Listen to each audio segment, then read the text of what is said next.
Puis je trouve que dans notre vie chrétienne, nous nous trouvons des fois dans des moments comme ça, dans des moments que nous recevons une parole de Dieu, puis nous marchons dans une vie qui est plate, pas seulement qui est boring, mais qui est plate, et puis nous marchons tranquillement. Mais dès que nous recevons une parole et que nous voulons la mettre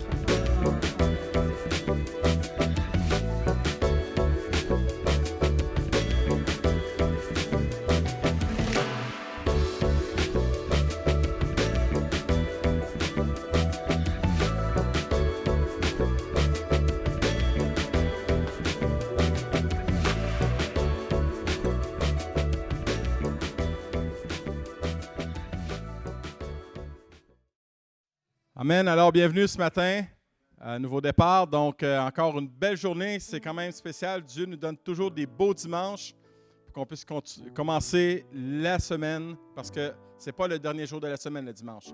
C'est le premier jour de la semaine pour qu'on puisse commencer dans la joie, dans la paix. Alors, Seigneur Dieu, merci pour ta grâce. Merci pour ton amour. Et je prie que cette réunion soit une réunion qui est centrée sur toi, centré sur ta parole, centré sur ton esprit, que tu puisses venir alléger notre cœur sur toute cette semaine qui a pris place, que tu puisses venir par le Saint-Esprit nous inonder de ta paix, et comme l'apôtre Paul le réclame constamment dans ses lettres, que la grâce et la paix nous soient données de la part de Dieu le Père au nom de Jésus. Amen. Amen. Très content de voir chacun d'entre vous ce matin. J'ai la voix un peu cassée à cause du froid, mais ça ne va pas nous empêcher de louer. Ça ne va pas nous empêcher de dire à quel point notre Dieu mérite la louange et l'adoration. Amen. Alors j'aimerais vous inviter à vous lever et que tous ensemble nous puissions célébrer le nom de celui-là qui nous a réunis ce matin. Amen.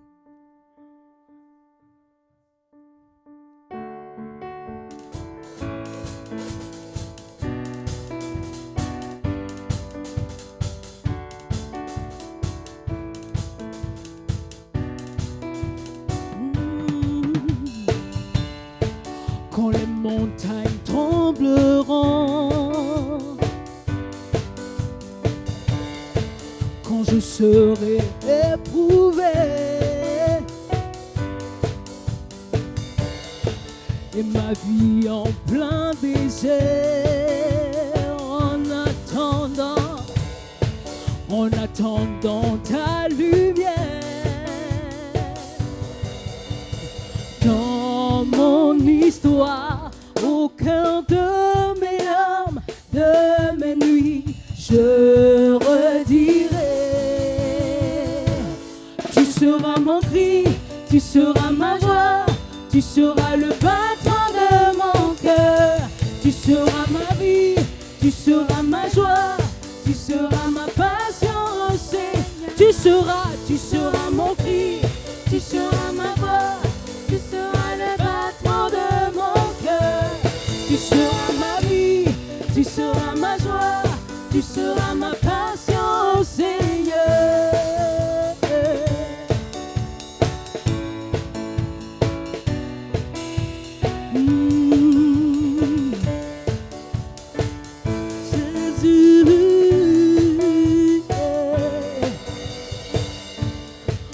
Je ne sais où aller, mon cœur seul abandonné, et quand je dois quitter ma terre pour découvrir ta lumière, dans mon histoire, au cœur de mes larmes, de mes nuits, je redirai, oui, tu seras mon cri, tu seras ma voix, tu seras le battement de mon cœur, tu seras ma vie, tu seras ma joie, tu seras ma passion, oh Seigneur. Tu seras mon cri, tu seras ma voix, tu seras le battement de mon cœur.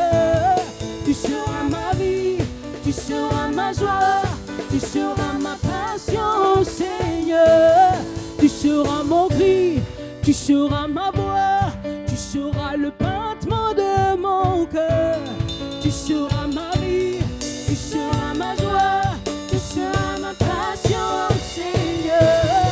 Tu seras mon cri, tu seras ma voix, tu seras le battement de mon cœur. Tu seras ma vie, tu seras ma joie, tu seras ma passion, Seigneur. Dernière fois, tu seras mon cri, tu seras ma voix, tu seras le battement de mon cœur. Tu seras ma vie, tu seras ma joie, tu seras ma passion, Seigneur. Amen. Tu seras mon cri, tu seras ma voix quand je n'aurai plus de voix. Entouré des circonstances, entouré des situations, tu seras ma force, tu seras ma vie, tu seras ma joie.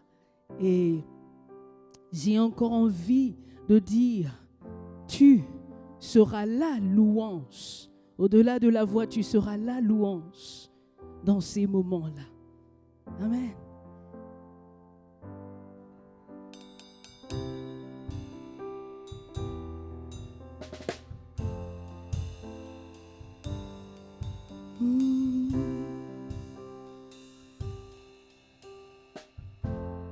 Me voici humblement devant toi,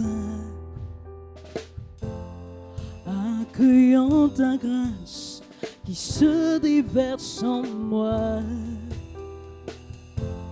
Car voici ce que j'ai à t'offrir. Un esprit brisé, une terre délaissée, un soupir. Tu seras la louange au cœur de mes épreuves.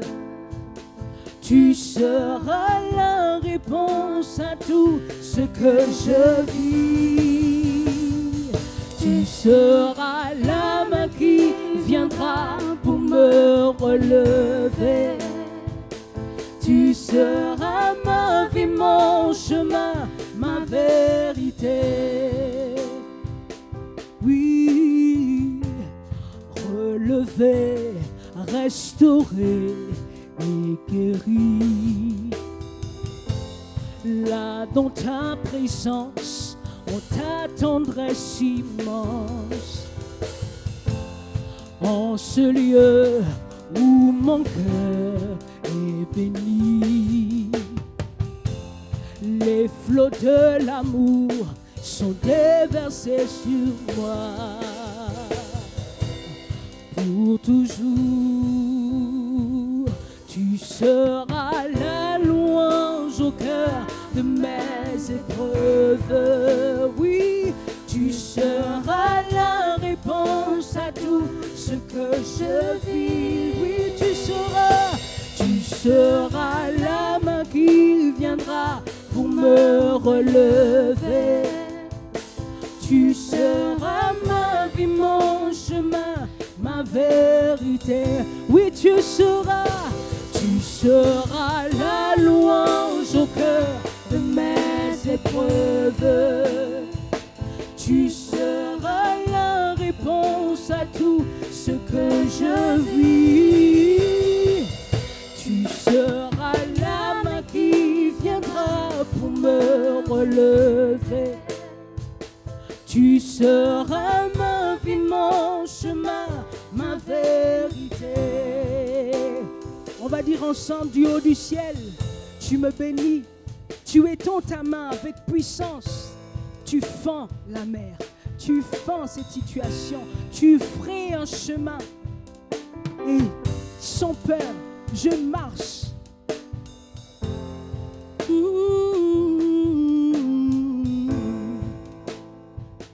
Oui, tu me bénis, tu me bénis, tu haut du ciel, tu me bénis, tu étends ta main avec puissance. Tu fends la mer, tu me saisis. Sans peur, je marche avec confiance.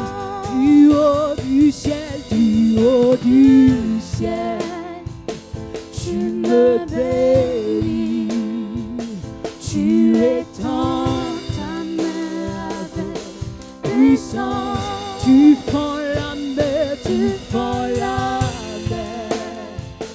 Tu me saisis et sans peur, je marche avec confiance. Du haut du ciel, du haut du ciel, tu me bénis. Tu étends ta main avec puissance. Tu fends la mer, tu fends la mer. Tu me saisis. Sans peur, je marche avec confiance. Tu seras la louange au cœur de mes épreuves.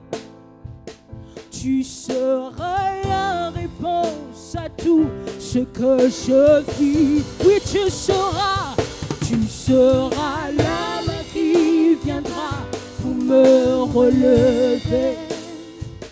Tu seras ma vie, mon chemin, ma vérité. Oui, tu seras la louange au cœur de mes épreuves. Tu seras la réponse à tout ce que je vis.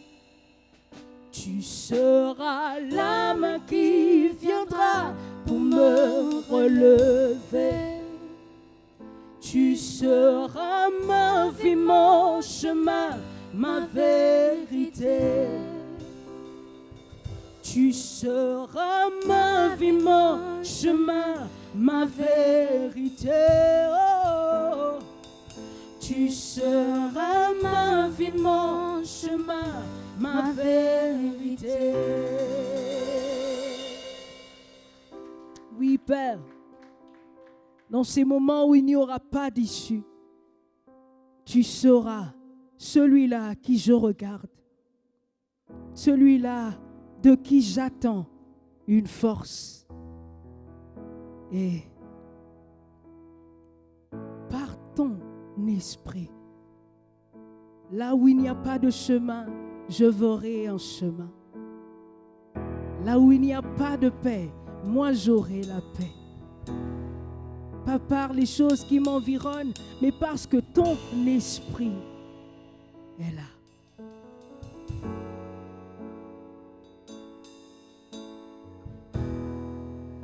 Tu es notre espoir, rien n'a plus de valeur, rien n'est aussi grand et rien n'est plus beau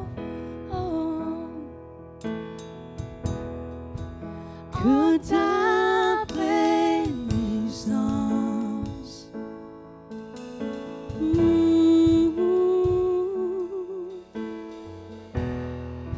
J'ai vu, j'ai goûté l'amour le plus doux. Mon cœur est enfin libre et ma honte disparaît.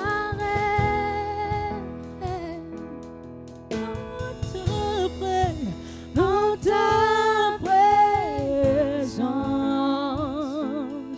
Et nous disons Saint-Esprit, Saint-Esprit. Saint-Esprit, tu es le bienvenu. Que ta présence vienne inonder ce lieu. Seigneur, nos cœurs soupirent après ta gloire. Reviens nous saisir par ta présence, oh Dieu.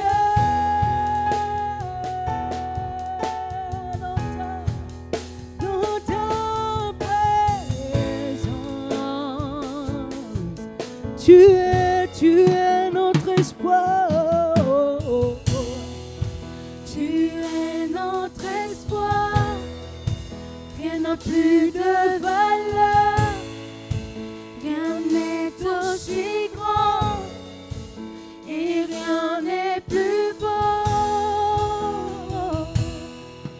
que ta présence. Et oui, j'ai vu, j'ai goûté, oh oui, oui. J'ai vu, j'ai goûté l'amour le plus doux. Mon cœur est enfin libre, mon et ma honte disparaît.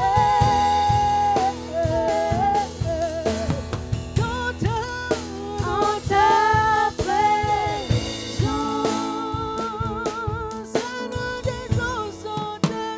Saint-Esprit, Saint-Esprit, tu es le bienvenu. Que ta présence vienne inonder ce que je suis.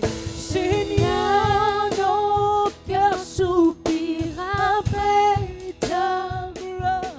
Oh, viens nous saisir dans ta présence.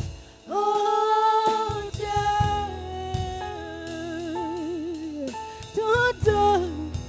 dans ta présence,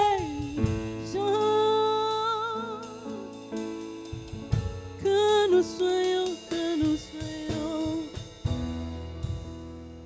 nous soyons plus sensibles à ta présence, que nous vivions les merveilles de ta bonté,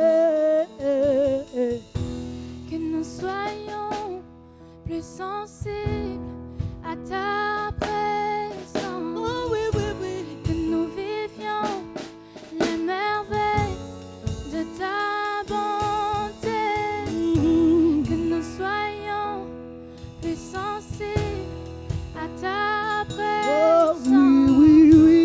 Que nous vivions les merveilles de ta bonté. C'est le soupir de nos cœurs.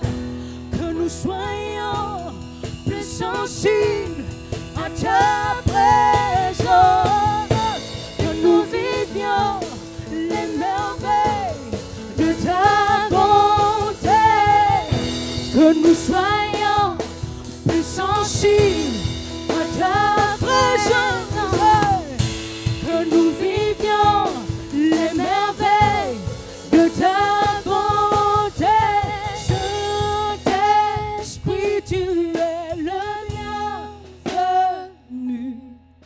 Que ta présence vienne inonder ce lieu. Seigneur, nos cœurs soupirent après ta gloire. Oh, viens nous saisir dans ta présence. Oh Dieu, par ta présence, par ta présence. Oh oui, oui, oui. Oh Dieu, oh Dieu, oh Dieu, oh Dieu, oh Dieu, oh Dieu, par ta présence.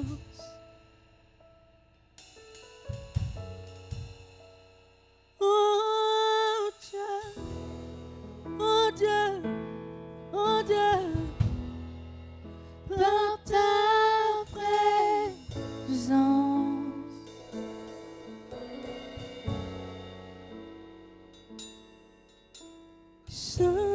Saint-Esprit, tu es le bienvenu.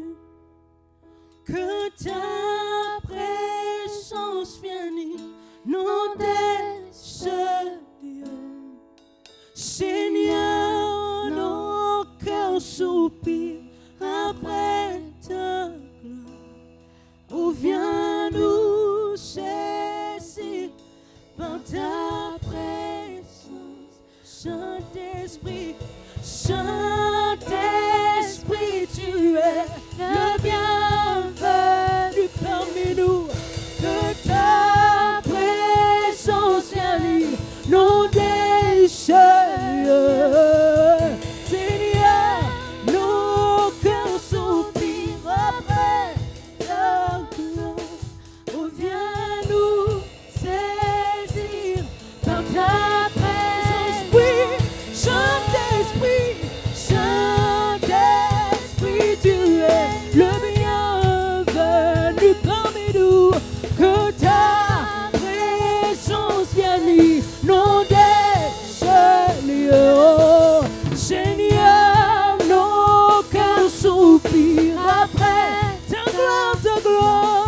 On vient nous saisir par ta présence, oh Dieu.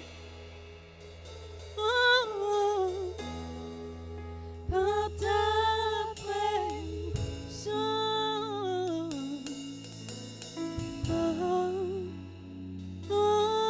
Dieu, oh Dieu, oh Dieu, oh, par ta Alléluia. présence.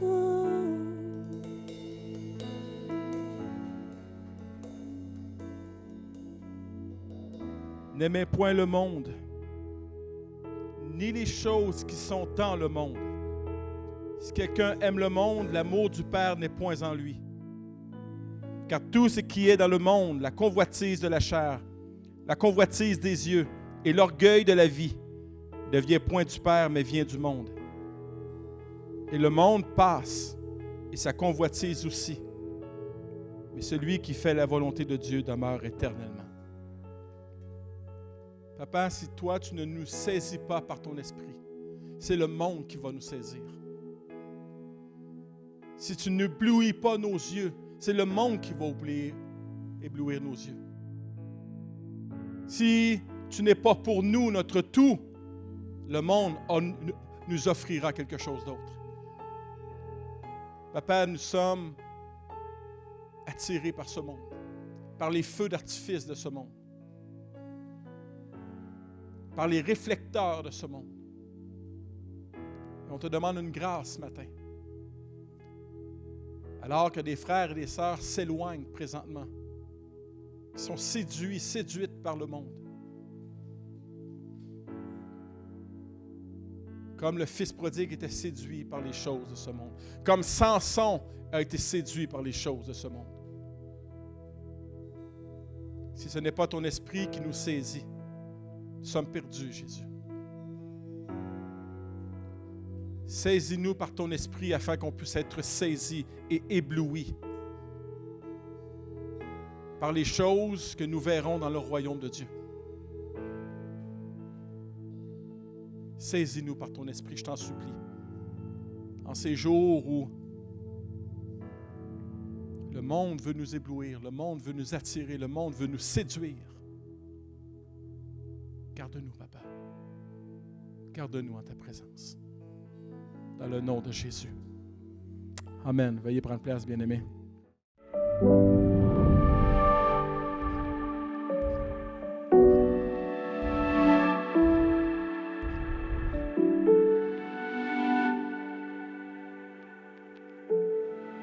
Bonne fête aux mamans. Maman Françoise, maman Ruth, bonne fête. Amen. Les enfants peuvent aller à l'école dimanche. On va voir le guerrier toujours aussi passionné. Amen. Quelle série nous avons. Et moi, c'est une des séries qui me percute le plus. Ça fait 20 ans maintenant que je apporte la parole et c'est vraiment une série qui non seulement m'interpelle, mais éprouve aussi mon cœur. Et j'aimerais juste, pas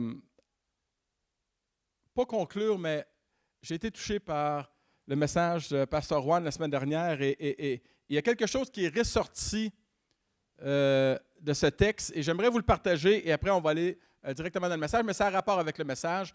Ce n'est pas un hasard que j'ai fait prêcher Pasteur Juan sur ce texte-là avant de finir les béatitudes. Vous êtes le sel de la terre. Si le sel perd sa saveur, avec quoi lui rendra-t-on? Il ne sert plus qu'à être jeté dehors et piétiné par les hommes. Est-ce que votre sel est piétiné? Est-ce que votre témoignage est piétiné? Vous êtes la lumière du monde. Une ville située sur une montagne ne peut être cachée. Verset 15. Et on n'allume pas une lampe pour la mettre sous le boisseau. Je cache ma foi. Je révèle ma foi le dimanche, mais je la cache pour les restants de la semaine. On la met sur le chandelier et elle éclaire tous ceux qui sont dans la maison. Ta maison, ça peut être ton lieu de travail, ton école. Que votre lumière luise ainsi devant les hommes, afin qu'ils voient vos bonnes œuvres et qu'ils glorifient votre Père dans les cieux. Et j'aimerais vous dire, quand Jésus dit « Nous sommes le sel de la terre et la lumière du monde », c'est un absolu. Il ne dit pas que vous êtes une des lumières, il ne dit pas que vous êtes un des sels. Le Seigneur dit que nous sommes le sel et la lumière. Et un absolu, selon le dictionnaire, c'est un fait indiscutable et non négociable. Ne laissez pas le monde négocier avec qui vous êtes. Amen? J'aime beaucoup les citations de nos fondateurs. Catherine Booth a dit ceci. « Ce que l'on est, il faut l'être pleinement et non pas à demi. » Tu ne peux pas être une lumière le dimanche. Je le dirais comme ceci. Tu ne peux pas être un 100 watts le dimanche puis un 40 watts le restant de la semaine. Right? Nous ne pouvons fuir, comme Pasteur Juan disait, nous ne pouvons fuir nos responsabilités. Nous ne pouvons fuir le fait que nous sommes chrétiens et que nous sommes différents des autres. Ce n'est pas une honte d'être différent. Tu es différent. Tu es différent. Le monde ne dit pas de toi que tu es fils de Dieu. Dieu dit de toi, tu es fils de Dieu. Juste avec ce titre, tu es différent. Nos croyances sont différentes. Nos convictions sont différentes. Ce que nous disons est différent, ou devrait. Ce que nous faisons est différent. Ce que nous regardons est différent. Au lieu d'aller, j'ai connu ça la semaine dernière, au lieu de vous abonner à Netflix, abonnez-vous à Pureflix. 70 $ pour l'année. Vous allez avoir une panoplie de films chrétiens là-dessus. Pour ceux qui comprennent l'anglais, bien sûr. Nos aspirations sont différentes. Nos inspirations sont différentes. Nos motivations sont différentes. La différence entre un chrétien et un non-chrétien devrait se voir et s'entendre. Différent dans l'honnêteté, dans la fidélité, dans la justice, dans l'amour, dans la compassion. D.L. Moody a dit ceci. Mes amis, nous devons professer un type supérieur de christianisme, sinon l'Église disparaîtra. Quand l'Église n'est plus différente, elle n'a plus raison d'être. Si l'Église disparaît, c'est que ceux qui la composent auront disparu avant, en cachant qui ils sont ou en compromettant qui ils sont. Nous ne sommes pas appelés à disparaître, mais bien à paraître. Lumière du monde. Combien de chrétiens paraissent le dimanche sur les bancs de nos églises, mais disparaissent complètement le restant de la semaine? Ils sont saints le dimanche, mais profanent le reste de la semaine. Il n'y a aucun, j'aimerais vous dire, il n'y a aucun vrai sel dans ce monde. Et il n'y a aucune vraie lumière dans ce monde. Prochaine diapo. Vous êtes le vrai sel de la terre. Vous êtes la vraie lumière du monde. Et ce n'est pas pour rien que Jésus dit que nous sommes le sel de la terre. Ce n'est pas pour rien que Jésus dit que nous sommes la lumière du monde. Rien dans ce monde, rien dans les choses de ce monde ne peut donner une vraie saveur à la vie. Chrétien, tu es celui qui peut donner une vraie saveur à la vie. Qu'est-ce que tu goûtes? Est-ce que ton sel goûte encore? Le sel en minorité, combien croient que les chrétiens sont en minorité? Le sel en minorité dans un plat presque invisible et pourtant nous savons qu'il est là car nous le goûtons. Ce n'est pas parce qu'on est presque invisible qu'on ne doit rien goûter. Rien dans ce monde ne peut éclairer pour amener les gens à la vraie lumière. Nous sommes ceux qui peuvent donner de la saveur et de la lumière à ce monde. Nous sommes appelés à assaisonner et à éclairer des vies. Plusieurs vont venir à Jésus à travers notre témoignage. Amen. Mais, et c'est là le thème de mon message ce matin, plusieurs aussi nous persécuteront à cause de notre fidélité à Jésus, à cause de notre différence. L'un ne va pas sans l'autre. Il faut s'y attendre. Est-ce que vous êtes dans cette attente? 2 Corinthiens, l'apôtre Paul nous dit en ce sens, Grâce soit rendue à Dieu qui nous fait toujours triompher en Christ et qui répand par nous en tout lieu l'odeur de sa connaissance. Est-ce que tu sens la connaissance de Jésus? Est-ce que les gens, là où tu es, savent que tu connais Jésus? Nous sommes en effet pour Dieu la bonne odeur de Christ. Alléluia. Le plus beau des parfums, ce n'est pas celui qu'on achète chez Jean Coutu. Parmi ceux qui sont sauvés, nous sommes une bonne odeur. Et parmi ceux qui périssent, les uns une odeur de mort donnant la mort, aux autres une odeur de vie donnant la vie. Pas que nous ayons une odeur de mort, mais notre bonne odeur est pour certains une odeur de mort. Si nous sommes fidèles, vraiment fidèles à Jésus, si nous appliquons à nos vies les premières béatitudes, soyons assurés d'être persécutés. Comme le dit John MacArthur, il dit ceci: quand nous devenons le sel et la lumière de Christ, notre sel piquera les blessures ouvertes du péché du monde et notre lumière irritera ses yeux habitués aux ténèbres. Quand dans mon milieu, je suis le seul chrétien et que je ne veux pas participer à certaines activités, je pique les blessures ouvertes du péché. Quand je ne veux pas signer une facture que je ne devrais pas signer. Quand je ne signe pas une facture que je devrais signer. Quand je ne donne pas de facture alors que je devrais en donner une. Matthieu 5, chapitre 10 et 12, et on clore ensemble les béatitudes. Heureux ceux qui sont persécutés. C'est quand même curieux, hein? Ou bénis, comme Pasteur Juan disait. Est-ce que vous êtes bénis? Car le royaume des cieux est à eux. Heureux serez-vous lorsqu'on vous outragera, qu'on vous persécutera et qu'on dira faussement de vous toutes sortes de mal à cause de moi.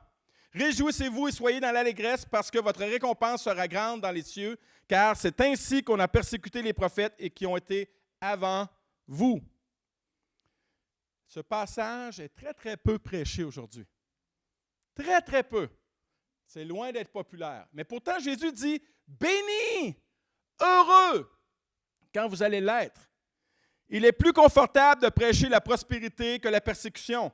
Il est plus facile d'entendre un évangile bonbon basé sur notre potentiel, notre destinée, les miracles, les signes et les prodiges, les prophéties chimériques, que de prêcher la réalité de ce qui attend le chrétien lorsqu'il demeure fidèle aux convictions que lui donne la parole de Dieu. Et de ce passage de Matthieu, Jésus nous promet, c'est une promesse, que si nous sommes vraiment différents, nous allons être persécutés. Combien maintenant aiment les promesses de Jésus? C'est une promesse. Cette persécution vient toujours lorsque nous nous tenons debout pour Jésus. Notre fidélité sera éprouvée tôt ou tard, bien-aimés. Si vous êtes vraiment différents, notre fidélité à Jésus sera tôt ou tard confrontée aux pensées, aux philosophies, au système de ce monde. Tôt ou tard, nous aurons à affirmer nos convictions. Ça s'en vient, je vous le dis.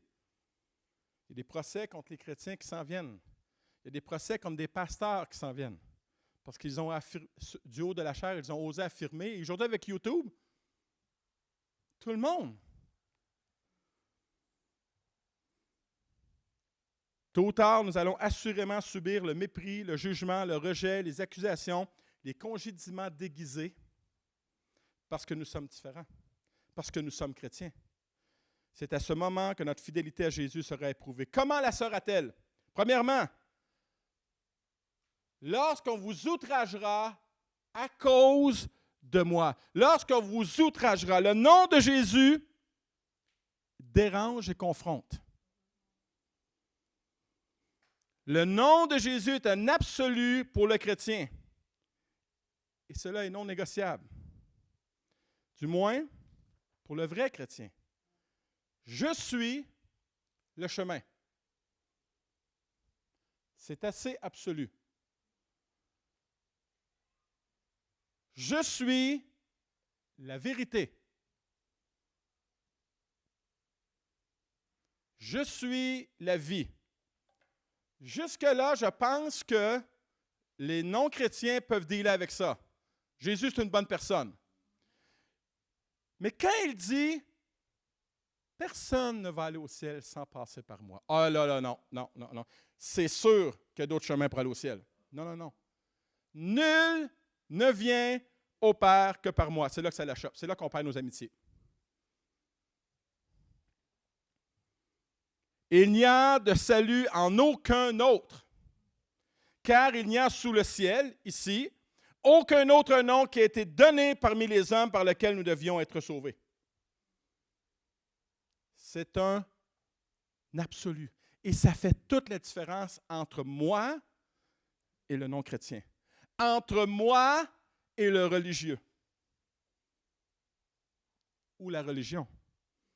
Le terme grec pour outrager communique l'idée d'injurier, de réprimander ou d'insulter gravement et signifie littéralement lancer à travers les dents. Le verbe outragera signifie lancer des paroles blessantes au visage d'un adversaire, ridiculiser vicieusement. J'aimerais vous dire ce matin que nous ne sommes pas les amis du monde, nous sommes les adversaires du monde. Être un chrétien fidèle va assurément m'attirer des outrages. C'est une promesse. Si mon christianisme n'attire pas d'outrage, il faut que je me pose la question, est-ce que je cache mon christianisme? Est-ce que je cache mes valeurs, mes convictions? Est-ce que je suis sur la défensive par rapport à ma foi? Ou est-ce que je suis comme le monde dans mon lieu de travail, à l'école, dans mes loisirs? Est-ce que mon christianisme est dilué le restant de la semaine? Le chrétien fidèle sera assurément impopulaire dans le milieu où il est appelé à être par ses positions radicales. Le chrétien n'est pas un légaliste. Le chrétien n'est pas un pharisien, mais il est un radical. Il sait ce qui est bien, ce qui est mal est mal. Pas question de backslider. Jésus a dit qu'il était le chemin.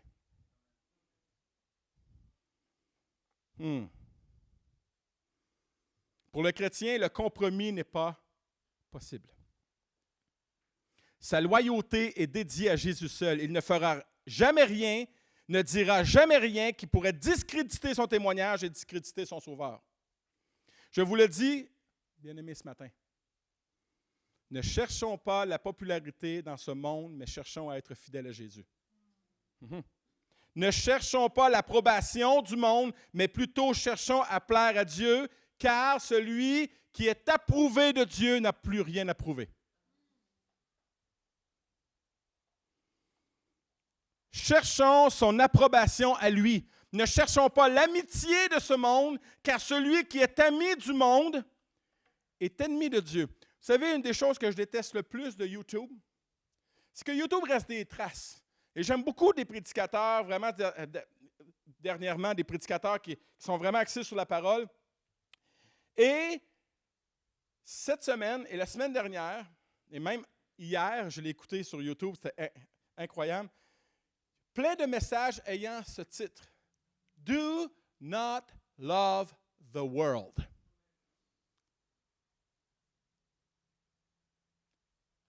Je n'avais jamais réalisé la profondeur et l'impact. Et l'apôtre Jacques va en rajouter. Il va dire ceci aux chrétiens de l'Église où il écrit « Adultères que vous êtes, ne savez-vous pas que l'amour pour le monde est synonyme de haine contre Dieu? » Celui donc qui veut être l'ami du monde se fait l'ennemi de Dieu. Jacques tranche. Jean tranche. La parole tranche. Vous savez ce qui me suit, je l'ai partagé dernièrement, ce qui me suit dernièrement, est-ce que ce que tu écoutes, tu vas pouvoir l'écouter dans le royaume? Est-ce que ce que tu regardes, tu vas pouvoir le regarder? Si ça ne suit pas dans le royaume, écoute-le pas. Regarde-le pas. Fais-le pas. Le christianisme est contre-culturel. Contre-courant. Dans le sens qu'ils ne se font pas dans la culture ambiante. Le christianisme n'utilise pas les choses du monde pour attirer le monde. Le christianisme n'est pas là pour faire la promotion du succès, du comment parvenir à ton plein potentiel, ni de faire de l'Église quelque chose de cool. Mais le christianisme est là pour prêcher la croix de Jésus-Christ afin que ceux qui l'entendent puissent venir au salut. Amen. Ne cherchons pas à avoir les louanges de ce monde, car notre récompense sera dans les cieux. Notre louange sera dans les cieux. Oui, nous aurons une louange, nous les chrétiens dans les cieux. Quand Jésus nous dira, « Bien fait, bon et fidèle serviteur, entre dans le repos de ton maître. » Quelle louange! C'est la seule louange que je vais entendre. C'est la seule louange que je vais entendre. Nous récolterons assurément des outrages, mais Jésus nous promet que malgré cela, nous serons heureux. Nous serons bénis. Pourquoi? Quel bonheur il y a de savoir que notre Père céleste approuve et bénit notre fidélité face à un monde de plus en plus infidèle. Je vous le dis, nous sommes différents. Est-ce que moi et Dorcas, on est différents? Bien sûr, par la couleur de notre peau. Bien sûr. Il n'y a personne qui va nier que nous ne sommes pas différents. Cette différence devrait se voir, bien-aimés, entre un chrétien et un non-chrétien. Quel bonheur de savoir que nous réjouissons le cœur de Dieu quand nous marchons à contre-courant. Acte 5, 41 nous dit ceci. Les apôtres se retirèrent de devant le Sanhédrin. Ils avaient été en cours, ils avaient été accusés de plein de choses. Joyeux d'avoir été jugés dignes de subir des outrages pour le nom de Jésus. Wow! Eux, ils ne font pas des parties quand il y a des guérisons. Ils font des parties quand ils sont persécutés. Ah! Bien-aimés, peu importe les injures, nous sommes appelés à être fidèles à Dieu. Les outrages feront mal, surtout si elles viennent des gens qui nous sont proches. Mais ces blessures seront prises en charge par celui qui a dit, prochaine diapo, « Je t'aime d'un amour éternel, c'est pourquoi je te conserve ma bonté et toute mon affection. »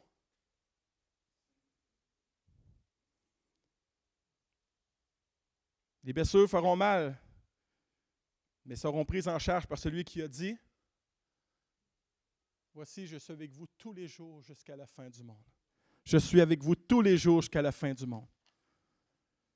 Deuxième point, ça va bien. Heureux serez-vous. Tout le monde aime le début du passage. Lorsqu'on vous persécutera à cause de moi. Avez-vous remarqué, c'est toujours à cause de Jésus? Toujours.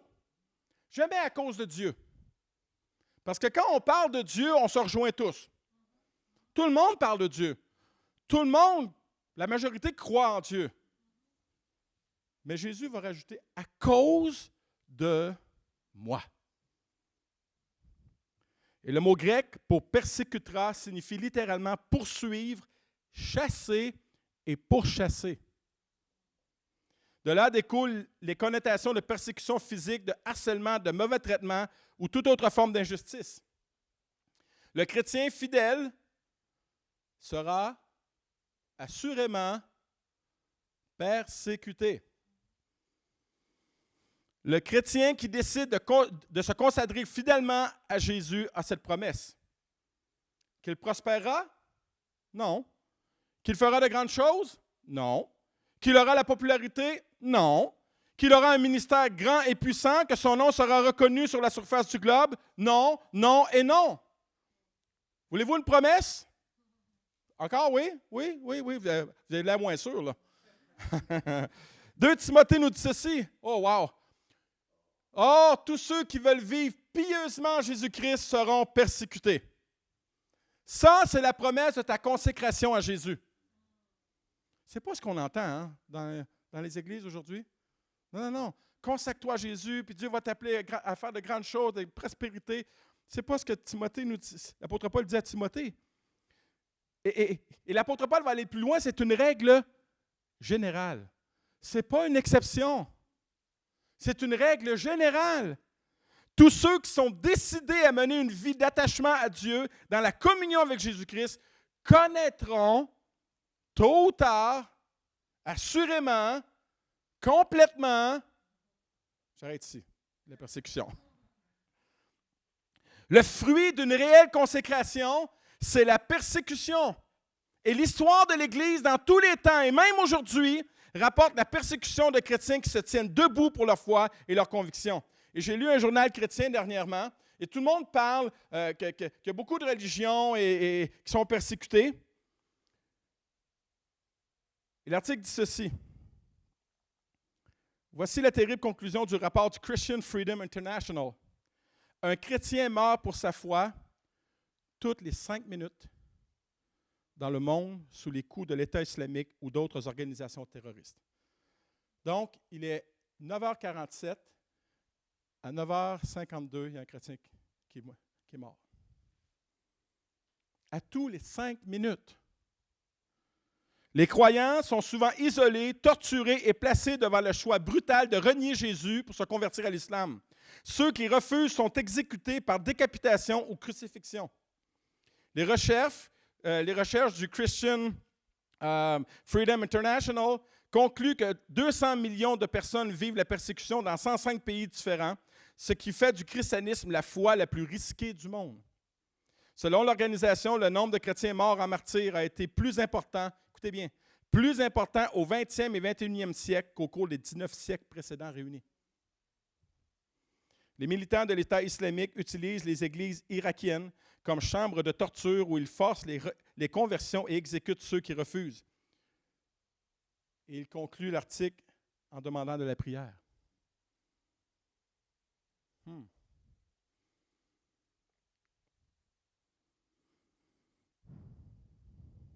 Jésus nous fait cette autre promesse dans Jean chapitre 15, versets 18 à 21. Si le monde vous hait, sachez qu'il m'a haï avant vous. Donc, tantôt je revenais là. Pourquoi aimer quelque chose qui nous hait?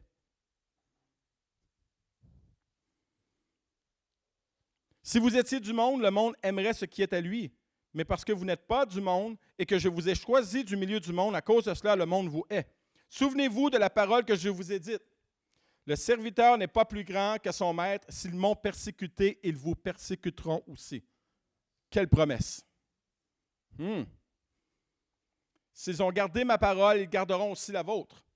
Mais ils vous feront toutes sortes de choses à cause de qui? À cause de mon nom, à cause de Jésus, parce qu'ils ne connaissent pas celui qui m'a envoyé.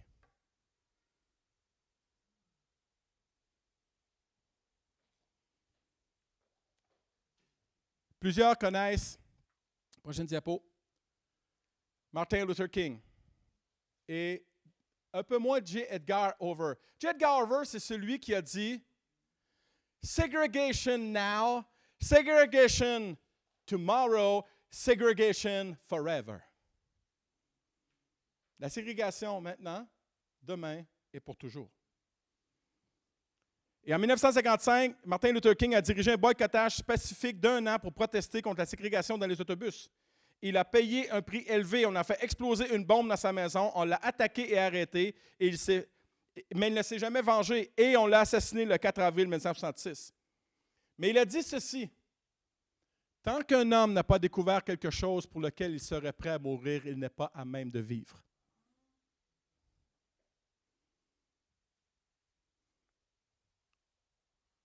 Il était prêt à mourir et d'ailleurs, il est mort pour la cause, à l'âge de 27 ans. Et J. Edgar Hoover était terrifié par cet homme. Il dit ceci, « Nous devons le marquer pas à pas comme le noir le plus dangereux pour l'avenir de ce pays. » Wow! Tant qu'un homme n'a pas découvert quelque chose pour lequel il serait prêt à mourir, il n'est pas à même de vivre. Nous avons découvert Jésus. Jésus est cette chose pour laquelle nous devrions être prêts à mourir. Prêt à mourir à mon amour-propre, prêt à mourir à mon orgueil, prêt à mourir peut-être que des gens vont se moquer de moi. C'est une petite persécution à côté de nos frères et sœurs qui vivent dans certains pays.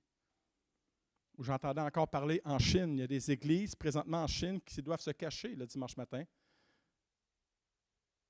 pour ne pas être pris. Un autre que j'ai découvert cette semaine. France Jagertater.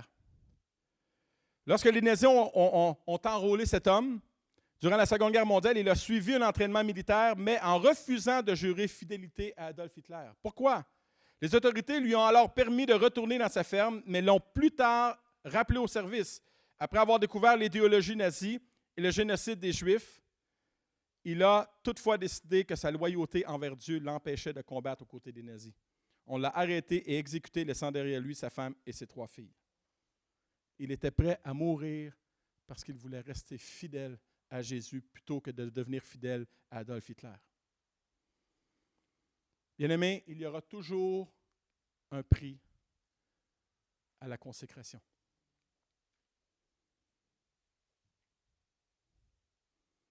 Mon dernier point. Et qu'on dira faussement de vous toutes sortes de mal à cause de moi.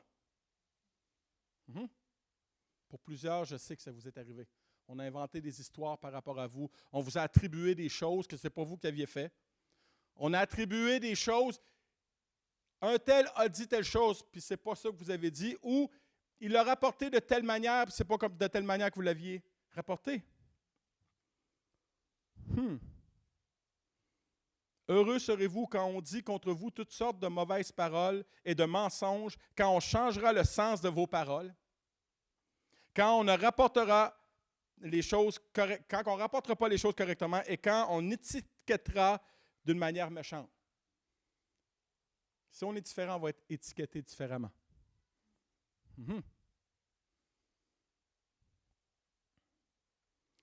Voyons quelques paroles qui ont été dites envers Jésus.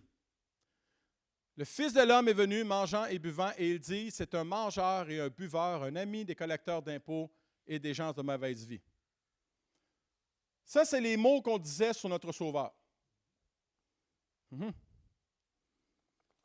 Et encore, dans Marc 3, chapitre 22, et les scribes qui étaient descendus de Jérusalem dirent, il est possédé de Béelzébul, c'est par le prince des démons qu'il chasse les démons.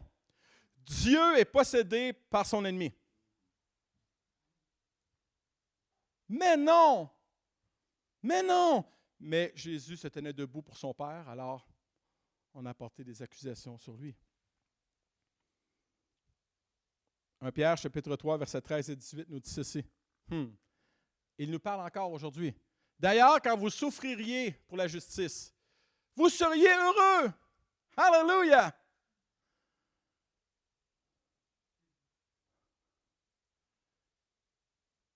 N'ayez d'eux aucune crainte et ne soyez pas troublés, mais sanctifiez dans vos cœurs Christ le Seigneur, étant toujours prêt à vous défendre avec douceur, d'une manière courtoise et dans le calme, avec modestie et respect, devant quiconque vous demande raison de l'espérance qui est en vous. Et ayant une bonne conscience, afin que là même où ils disent du mal de vous, comme si vous étiez des malfaiteurs, ceux qui décrient votre bonne conduite en Christ soient couverts de confusion. Car il vaut mieux souffrir, si telle est la volonté de Dieu, en faisant le bien qu'en faisant le mal. Christ aussi a souffert une fois pour les péchés, lui juste pour les injustes, afin de vous amener à Dieu, ayant été mis à mort quant à la chair, mais ayant été rendu vivant par l'Esprit. Ça, c'est une autre promesse. C'est une autre assurance. Si nous décidons de nous tenir debout pour Jésus, nous serons persécutés. Si nous refusons de participer à des activités où on sait qu'on ne devrait pas être là, nous allons être étiquetés. Et combien de fois on a plié le genou devant Baal simplement pour ne pas être étiqueté. Simplement.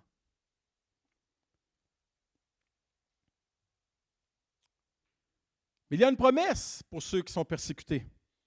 Matthieu 5,10 nous dit « Heureux ceux qui sont persécutés pour la justice, car le royaume de ce monde est à eux. »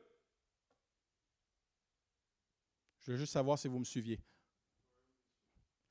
Le royaume des cieux est à eux. Ce monde n'est pas à nous. Et quand je vois des chrétiens travailler tellement fort pour acquérir les choses de ce monde, je me dis, il n'y a rien compris là.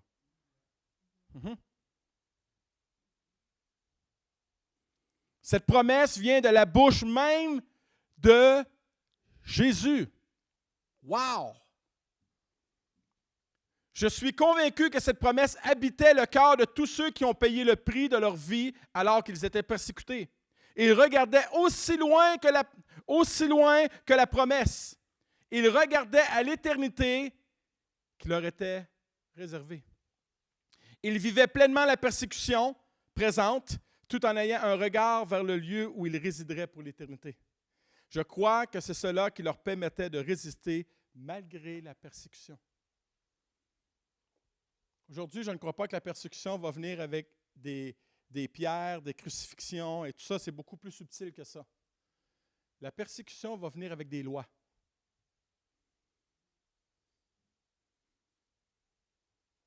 On va faire fermer la bouche aux chrétiens. On va faire fermer la bouche des chrétiens avec leurs convictions.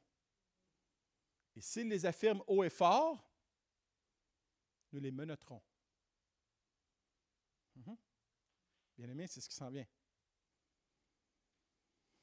Mais, Jésus dit, heureux ceux qui sont persécutés, car le royaume des cieux est à eux. Et juste pour vous encourager, là, je vais vous décrire selon Jésus. Ça va ressembler à quoi ce royaume-là? Regardez bien. C'est l'apôtre Jean qui dit, « Je vis un nouveau ciel et une nouvelle terre. » Alléluia. Car le premier ciel et la première terre avaient disparu et la mer n'était plus. Et je vis descendre du ciel d'auprès de Dieu la ville sainte, la nouvelle Jérusalem, préparée pour une épouse, l'Église, qui s'est préparée pour son époux. Et j'entendis du trône une voix forte qui disait, « Voici le tabernacle de Dieu avec les hommes.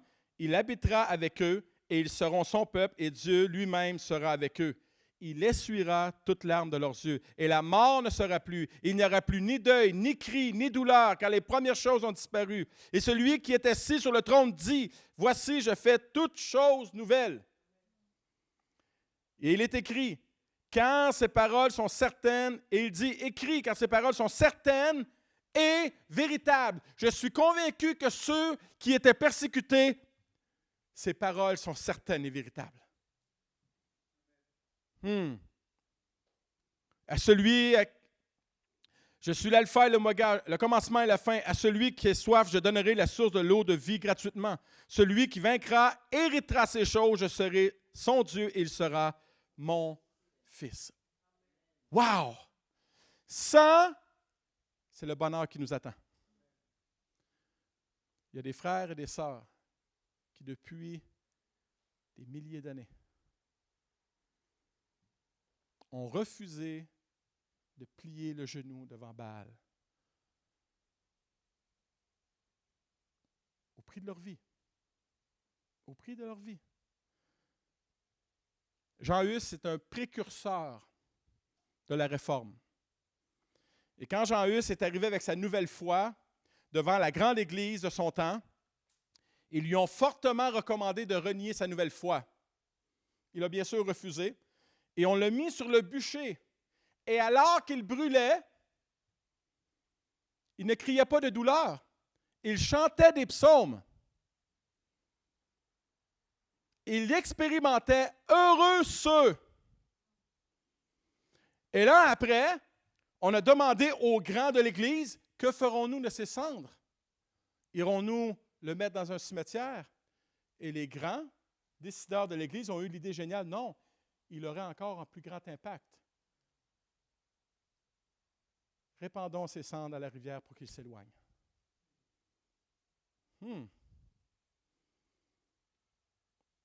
Alléluia. Une autre promesse. Réjouissez-vous et soyez dans l'allégresse parce que votre récompense sera grande dans les cieux.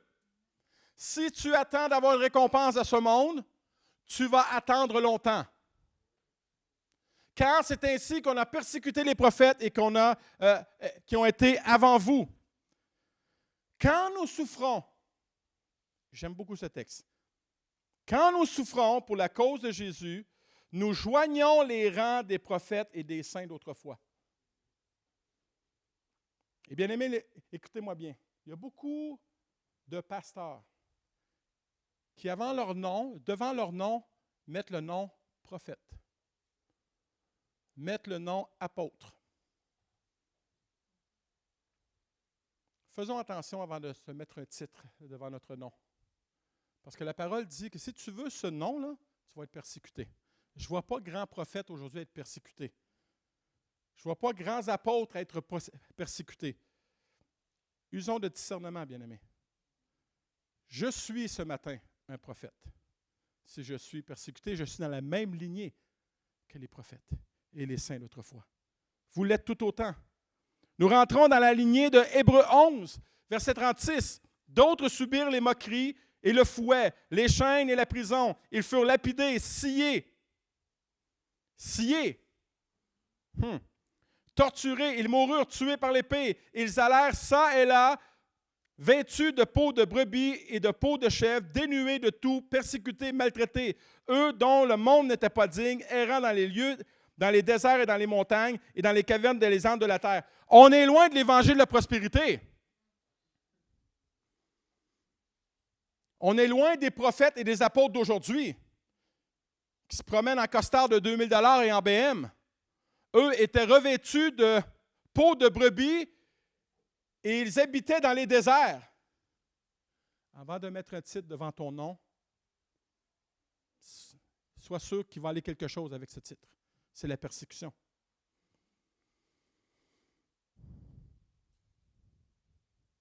Et je crois qu'elle prophétisait, Catherine Booth, quand elle a dit ceci il y a 150 ans. Je tiens pour un signe des plus fâcheux que le christianisme d'aujourd'hui provoque si peu d'hostilité. L'esprit d'agression fait de chaque soldat un conquérant. Bataille! Bataille! Une petite madame, ça d'autre. J'aurais aimé ça être là quand elle a dit ça, ou peut-être pas. Est-ce que mon christianisme provoque l'hostilité? Wouh! Wow! Est-ce que je suis un batailleur sur mon lieu de travail pour mes convictions? Pour me tenir debout devant Jésus? Et j'aimerais terminer avec le fondateur de l'Armée du Salut, William Booth. Il y a un article dissocié par rapport à William Booth. Est-ce que tu pourrais jouer du piano? Le succès de Booth attira non seulement des partisans, mais aussi des ennemis. On lançait des charbons ardents sur ceux qui servaient dans l'armée. On les aspergeait de goudron et de soufre brûlant. Ça, c'était les débuts de l'Armée du Salut. Vous savez, si vous allez à Québec, je vais juste mettre une parenthèse, si vous allez à Québec, dans le vieux Québec, près du Hilton, l'hôtel Hilton, il y a une plaque qui est là, où il y a une centaine d'années, 4 officiers de l'Armée du Salut ont été lapidés à mort. C'est à côté, ici, à Québec. Il y a une plaque qui commémore ça. On peut appeler ça une commémoration. Même ici, au Québec, on a persécuté l'Armée du Salut. Je continue l'article. Ils furent battus, lapidés et battus à coups de pied jusqu'à la mort dans les rues. L'Armée du Salut résistait à leurs ennemis avec un chaleureux « Dieu vous bénisse ». Nous, ce qu'on fait, on est revendicateurs. Yeah! On est des revendicateurs. On va voir le syndicat et tout ça, au lieu d'aller voir Dieu. Et je vais vous lire un texte tantôt qui m'a percuté ce matin, alors que je préparais ma réunion. Le général Booth lui-même fut dans le feu de l'action. Écoutez bien la dernière phrase. Quand on lui cracha dessus pendant le voyage aux Midlands, Booth encouragea ses compagnons, soldats, disant « Quand on vous crache dessus, ne vous essuyez pas, c'est là votre médaille. » Wow! Alors que les disciples étaient en procès et qu'on les menace, qu'on les défend de parler au nom de Jésus, ils retournent avec joie dans la chambre haute. Et ils disent à leurs amis, prenons de la peinture, faisons-nous des pancartes et manifestons dans la rue. Mais non. Faisons une pétition. Mais non. C'est vous ce qu'ils font? Ils font une réunion de prière. Regardez bien ce qu'ils font. Et maintenant, Seigneur, Acte 4, verset 29. Et maintenant, Seigneur, vois leurs menaces. Ils ne nient pas la persécution. Ce pas des déconnectés de la réalité qui sont assis sur un nuage à jouer de la harpe, là. Et donne à tes serviteurs d'annoncer ta parole avec une pleine assurance. En bon québécois, Seigneur, on est prêt encore à aller au bat. Donne une pleine assurance d'annoncer ta parole. Premièrement, annoncer la parole. Deuxièmement, quand cette parole est annoncée, regardez bien, en étendant ta main pour qu'il se fasse des guérisons, des miracles et des prodiges par le nom de ton saint serviteur Jésus.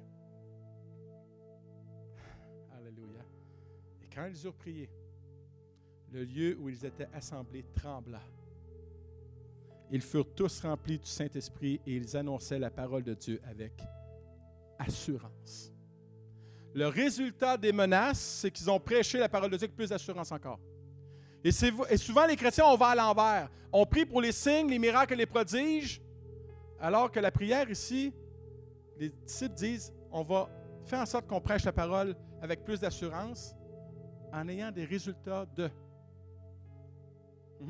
Souvent, on me demande, pasteur, pourquoi il n'y a plus autant de guérisons, de miracles, de signes et de prodiges aujourd'hui? Parce qu'on n'annonce plus la parole avec assurance. That's it. That's it. On a peur de la persécution. On a peur de la moquerie. On a peur d'être rejeté. On a peur d'être méprisé. On a peur, on a peur, on a peur, on a peur, on a peur.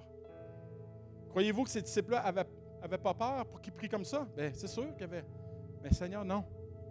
On ne veut pas céder à la peur. On veut céder au mouvement de ton esprit en nous. Le verset 31 nous dit, les disciples refusent de trembler devant les autorités de ce monde afin d'être shakés par le Saint-Esprit. Wow! Bien-aimés, je vous le dis, si ce n'est pas maintenant, c'est plus tard. Je vous le dis, et plusieurs prédicateurs le disent, le temps de payer pour notre foi arrive.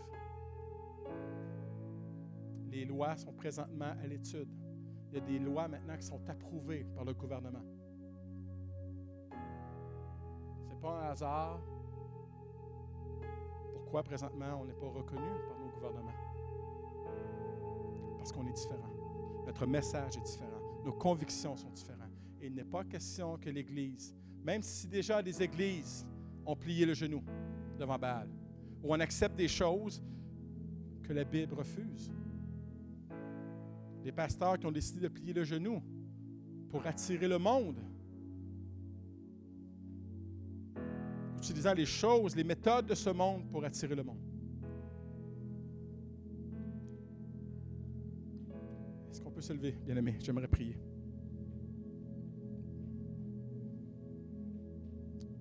Seigneur, je sais que le message de ce matin n'est pas populaire. Je sais que ça nous shake en dedans. Mais c'est la vérité. C'est une promesse sûre et certaine que si on s'engage dans la voie de Dieu, nous vivrons la persécution de toutes les façons. Que ce soit dans le milieu de travail, que ce soit dans le milieu scolaire, que ce soit même ici, dans nos églises, où on prend la Bible et on essaie de la réinterpréter pour l'adapter à la philosophie de ce monde. Est-ce que c'est vraiment ça que Jésus voulait dire quand il a dit cela? Est-ce que c'est vraiment ça que l'apôtre Paul voulait dire? Ouais, mais c'était les problèmes de ce temps-là. Ça ne s'applique plus aujourd'hui. Seigneur Dieu, c'est la séduction du diable. De prendre la parole de Dieu et d'essayer de négocier afin qu'on soit acceptable aux yeux du monde. Jésus, on ne veut pas être acceptable aux yeux du monde, on veut être en se sachant accepté par toi. Si on est accepté par toi, c'est tout ce qui compte. Si on est approuvé par toi, c'est tout ce qui compte. Et prépare nos cœurs à se tenir debout devant nos amis, devant même notre famille, pour dire certaines choses ne passeront plus. Je ne ploierai plus les genoux devant Baal, mais je ploierai les 2 genoux devant mon Dieu. Papa, je prie que ce message vienne sur nos cœurs, que le compromis puisse ne plus faire partie de nos paroles et de nos actions, que nous ne soyons pas vus comme de bonnes personnes, mais que nous soyons vus comme des chrétiens différents. Cette différence attirera absolument la persécution, attirera absolument le mépris, le jugement, le rejet. Mais nous avons une récompense, nous avons une promesse, que les cieux nous appartiennent, que nous sommes dans la lignée des prophètes, comme Jérémie qui a été persécuté. Nous sommes dans la lignée des Joseph qui ont été persécutés par ses frères parce qu'il était différent. Nous sommes dans la lignée de notre Sauveur qui a été persécuté, crucifié parce qu'il était différent. Nous sommes dans la lignée des apôtres Paul, l'apôtre Jean et tous les autres disciples qui sont morts martyrs. Nous sommes dans leur lignée si nous nous tenons debout fidèlement pour Jésus. Et donne-nous par ton esprit de nous tenir debout et prépare nos cœurs à la persécution. Et que nous soyons au nouveau départ un groupe de consolateurs, de soutien pour nos frères et nos sœurs qui la vivront assurément. Nous voulons être cette Église qui nous allons prier ensemble. Nous allons nous soutenir, nous allons nous encourager. Parce que si l'Église n'est pas là, papa, pour cette unité, ça va faire encore plus mal. Élève des consolateurs, des consolatrices, de cœur brisé par le rejet, le mépris, la persécution. Papa, sois béni pour ta parole ce matin. Que tu puisses bénir chaque famille qui sont de retour à la maison. Bénis leur journée. Dans le nom précieux de Jésus, le peuple de Dieu dit Amen. Soyez bénis, je vous aime et on se revoit pour mardi prochain pour la réunion de prière. Amen.